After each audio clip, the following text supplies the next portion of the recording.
बिस्मिल्लाहिर्रहमानिर्रहीम। हम इस वक्त मौजूद हैं केएमसी कॉम्प्लेक्स कश्मीर रोड पर। मैं एक बार फिर मुबारकबाद पेश करूंगा गवर्नर सिद्ध कामरान टिसोरी साहब को, सैफुर रहमान साहब एडमिनिस्ट्रेटर कराची को, और उसके अलावा म्युनिसिपल कमिश्नर शुजात साहब को और दीगर केएमसी की पूरी टीम को कि कराची को पहली दफा इतनी इज्जत दी गई है कि 44 गेम मुनक्किद किए गए कराची के अंदर, और जिसके आज यहाँ पर फाइनल हो रहा है। मुख्तलिफ आप देख सकते हैं मलीर और लांडी कोरंगी की टीमें हैं। बहन, किस इलाके से ताल्लुक है आपका? कोरंगी से। कौन से क्या खेला आपने यहाँ पर? फुटसॉल। कौन से उसमें पहुंची राउंड में? फाइनल। आप लोग फाइनल मैच हो गया? जीत गए? नहीं, रनर अप हुए। रनर अप चले, माशाल्लाह। आप किस इलाके से? सेम टीम है, एक टीम है। अच्छा, ये सब कोरंगी की टीम है, ठीक है। आपका मुकाबला किससे हुआ था? बेस्ट जीते वो लोग जीते। आप लोग किस इलाके से? मलीर। आप लोग जीते, हारे? Third position. चलो, मुबारक हो। आप लोग कोरंगी जीत गया है? औरंगी टाउन जीता है। कमाल है। देखें, ये कराची के रंग है। कराची के जिसको ना नेशनल क्रिकेट टीम में कोई पूछता है। देख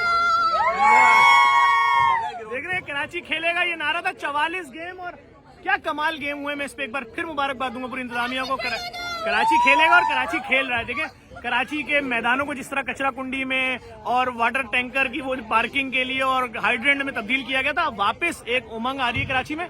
मैं बहैसियत कराची का शहरी, मैं एक सोशल वर्कर, केएमसी के एडमिनिस्ट्रेटर साहब को, सैफुर रहमान साहब को मुबारकबाद पेश करूंगा। कमाल कर दिया आपने। यहाँ तो कराची को कोई एक गेम में नहीं पूछ रहा था, आपने 44 गेम करा के कराची में बहुत बड़ा एहसान किया। और इसी तरह अगर ग्राउंड आबाद होंगे तो कराची में से क्राइम खत्म होगा, कराची का लड़का हेल्दी एक्टिविटीज की तरफ आएगा, कराची की लड़कियां, ये सब लड़कियां और पीछे लड़कों का मैच चल रहा है, ये सब हेल्दी एक्टिविटीज की तरफ आएंगे। डिप्रेशन, नशा, इन तमाम चीजों से बचेंगे। एक बार फिर आप सबको मुबारक हो। बहुत बहुत इस वीडियो को शेयर कीजिएगा, इनकी हौसला अफजाई कीजिएगा। बहुत सही कहा sir, thank you very much. और आपकी यहाँ मौजूदगी इस बात का हमें एहसास दिलाती कि आप कराची और फर्स्ट पोजीशन जो सिक्योर की है। Yes, come on team members, come forward and receive your trophy. Well done. बहुत सारी तालियां बच्चियों के लिए, बहुत सारी तालियां चाहिए। Karachi One, two, three. Karachi मुबारक हो।